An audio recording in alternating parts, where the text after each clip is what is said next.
सबसे पहला प्रश्न है, कृषि किस आर्थिक गतिविधि के क्षेत्र के अंतर्गत आती है? तो प्राथमिक क्षेत्र के अंतर्गत आता है कृषि। प्राथमिक, द्वितीयक और तृतीयक क्षेत्र होते हैं, उनमें से कृषि जो है प्राथमिक क्षेत्र के अंतर्गत आता है। राष्ट्रीय आय में क्या शामिल होता है? तो राष्ट्रीय आय में उत्पादन के सभी कारक शामिल होते हैं। उत्पादन के सभी कारक क्या है? जैसे कहीं से किराया आ रहा है, किसी मकान से मजदूरी कर रहे हो उससे पैसा आ रहा है, कहीं से आप व्यवसाय कर रहे हो उससे लाभ हो रहा है, या फिर ब्याज जो आपको प्राप्त हो रहा है वो भी राष्ट्रीय आय में शामिल किया जाता है। अंतरण अदायगी में शामिल है।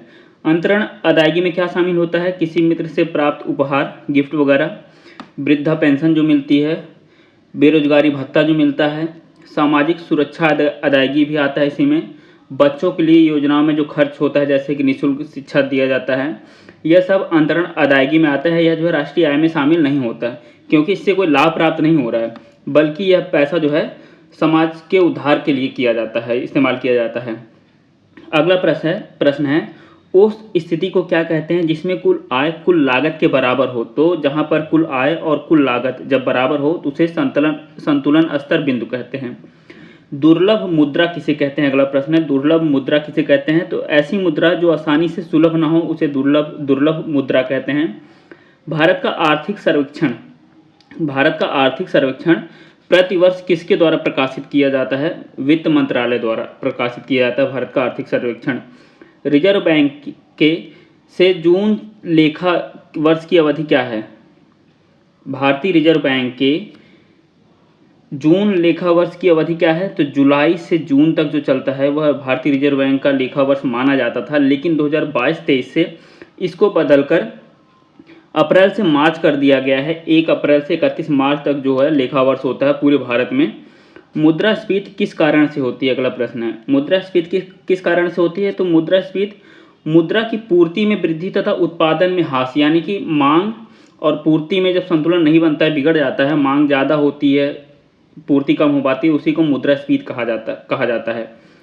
मुद्रास्फीति की अवधि में सबसे अधिक फायदा किसका होता है? मुद्रास्फीति की अवधि में सबसे अधिक फायदा उद्यमी को होता है। खाद्यान्नों का न्यूनतम समर्थन मूल्य किस वर्ष शुरू किया गया था? खाद्यान्नों का न्यूनतम समर्थन मूल्य जो है 1964 वर्ष में शुरू किया गया था। विश्व के देशों में बहुराष्ट्रीय कंपनियों द्वारा निवेश का सबसे अधिक सामान्य मार्ग क्या है? विश्व के देशों में बहुराष्ट्रीय कंपनियों का द्वारा निवेश का सबसे आसान मार्ग है कि स्थानीय कंपनियों को खरीद लिया जाए। गुलामगिरी का लेखक कौन था? गुलामगिरी जो लिखा गया है उसका लेखक कौन था? ज्योतिबा फूले। कौन सा देश साथ लेकर चलने वाले संघ का उदाहरण है? कौन से देश बोला जा सकता है? भारत, बेल्जियम, स्पेन जो है साथ लेकर चलने वाले संघ का उदाहरण है। श्रीलंका किस साल स्वतंत्र राष्ट्र बन गया था? श्रीलंका किस साल स्वतंत्र हुआ था? तो 4 फरवरी 1948 को श्रीलंका स्वतंत्र हुआ था। अगला प्रश्न है, हीराकुंड बांध किस नदी पर बना हुआ है? तो हीराकुंड बांध जो है महानदी पर बना हुआ है, यह ओडिशा में है। सबसे पुराना पेट्रोलियम उत्पादक राज्य कौन सा है? सबसे पुराना पेट्रोलियम उत्पादक राज्य असम है। यहाँ पर जो है 1989 से शुरू हुआ था, जब देश में पहला तेल भंडार असम राज्य के डिगबोई शहर के पास खोजा गया था। तो डिगबोई कहाँ पर है? यह है असम में। जन सूचना अधिकार एक्ट कब पास किया गया था? जन सूचना अधिकार 15 जून 2005 को प्राप्त किया गया था। किस विद्वान को प्रथम राजनीतिक वैज्ञानिक कहा जाता है? किस विद्वान को प्रथम राजनीतिक वैज्ञानिक कहा जाता है? अरस्तु को। अंतर्राष्ट्रीय विवादों के समाधान के लिए उपाय क्या है? अंतर्राष्ट्रीय विवादों के समाधान का उपाय केवल एक है कि वार्ता मध्यस्थता की जाए। भारत की संविधान सभा की पहली बैठक कब हुई? भारत की संविधान सभा की पहली बैठक 9 दिसंबर 1946 को हुई थी। भारत में लोकसभा का चुनाव लड़ने के लिए न्यूनतम आयु कितनी होनी चाहिए? भारत में लोकसभा का चुनाव लड़ने के लिए न्यूनतम आयु 25 वर्ष होनी चाहिए। जबकि अगला प्रश्न है, भारत में राज्यसभा का चुनाव लड़ने के लिए न्यूनतम आयु कितनी होनी चाहिए? 30 वर्ष। लोकसभा का चुनाव लड़ने के लिए 25 वर्ष आयु होनी चाहिए और राज्यसभा का चुनाव लड़ने के लिए 30 वर्ष आयु होनी चाहिए। राष्ट्रपति को उसके पद से किसके द्वारा हटाया जा सकता है? केवल महाभियोग द्वारा ही राष्ट्रपति को उसके पद से हटाया जा सकता है। किसके द्वारा? महाभियोग। सॉफ्टवेयर को और किस नाम से जाना जाता है? अगला प्रश्न है, सॉफ्टवेयर को और किस नाम से जाना जाता है? तो प्रोग्राम बोला जाता है सॉफ्टवेयर को। अगला प्रश्न है, कंप्यूटर में किस भाषा का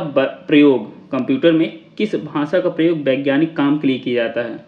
तो जो है भाषा का नाम है फोरट्रान। फोरट्रॉन को जो है कंप्यूटर की भाषा होती है जिससे वैज्ञानिक काम लिए जाते हैं। वाईफाई का पूर्ण रूप क्या है? वाईफाई का पूर्ण रूप क्या है? तो वाई से हो जाता है, WI से वायरलेस, और FI से हो जाता है फिडेलिटी। www किसने बनाया था? www.com किसने बनाया था? टिम बर्नर ली ने बनाया था।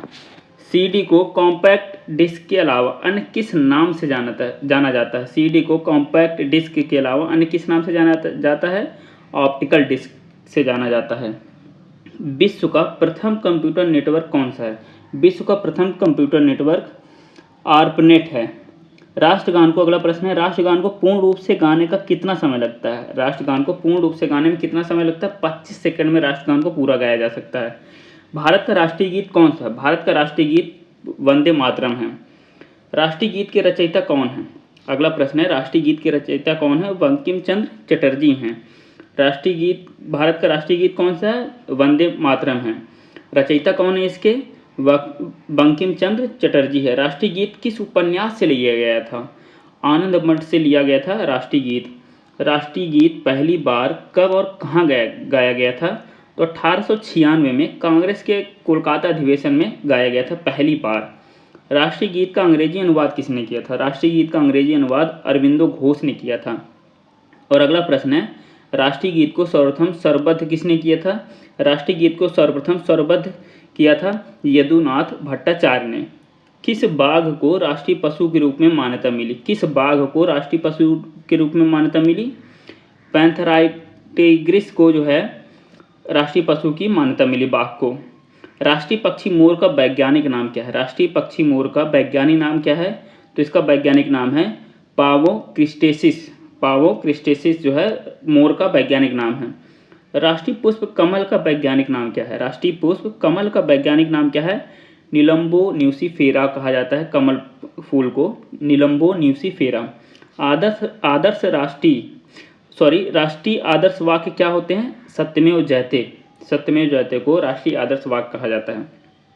राष्ट्रीय फल आम का वैज्ञानिक नाम क्या है? राष्ट्रीय फल आम का वैज्ञानिक नाम है मेनिगिफेरा इंडिका। मेनिगिफेरा इंडिका है राष्ट्रीय फल आम का नाम। राष्ट्रीय वृक्ष बरगद का वैज्ञानिक नाम क्या है? राष्ट्रीय वृक्ष बरगद का वैज्ञानिक नाम क्या है? फाइकस बेंथालेसिस। फाइकस बेंथालेसिस है राष्ट्रीय वृक्ष बरगद का नाम, वैज्ञानिक नाम। राष्ट्रीय विरासत पशु किसे कहा जाता है? राष्ट्रीय विरासत पशु भारत का हाथी। बैंकिंग में ATM का अर्थ क्या होता है? ATM का अर्थ होता है ऑटोमेटेड टेलर मशीन। अगला प्रश्न है, औद्योगिक क्रांति सर्वप्रथम किस देश में हुई? औद्योगिक क्रांति सर्वप्रथम इंग्लैंड में हुई थी। मॉनिटर एक डिवाइस है। मॉनिटर क्या है? एक आउटपुट डिवाइस है। आउटपुट डिवाइस है, यह चीज़ों को बाहर प्रदर्शित करता है कि कंप्यूटर के अंदर क्या है वो हमको दर्शाता है। अगला प्रश्न है, भारतीय साधारण बीमा निगम ने कब काम करना प्रारंभ किया था? भारतीय साधारण बीमा निगम ने GIC, LIC की बात नहीं होती, GIC की बात हो रही है। भारतीय साधारण बीमा निगम ने 1 जनवरी 1973 में काम करना प्रारंभ किया था। ब्याज से संबंधित समापन अधिमान्य सिद्धांत का प्रतिपादन किसने किया था? तो JM कीन्स ने किया था ब्याज से संबंधित समापन अधिमान्य सिद्धांत का प्रतिपादन। कौन भारतीय अर्थव्यवस्था में तृतीय क्षेत्र के अंतर्गत आता है?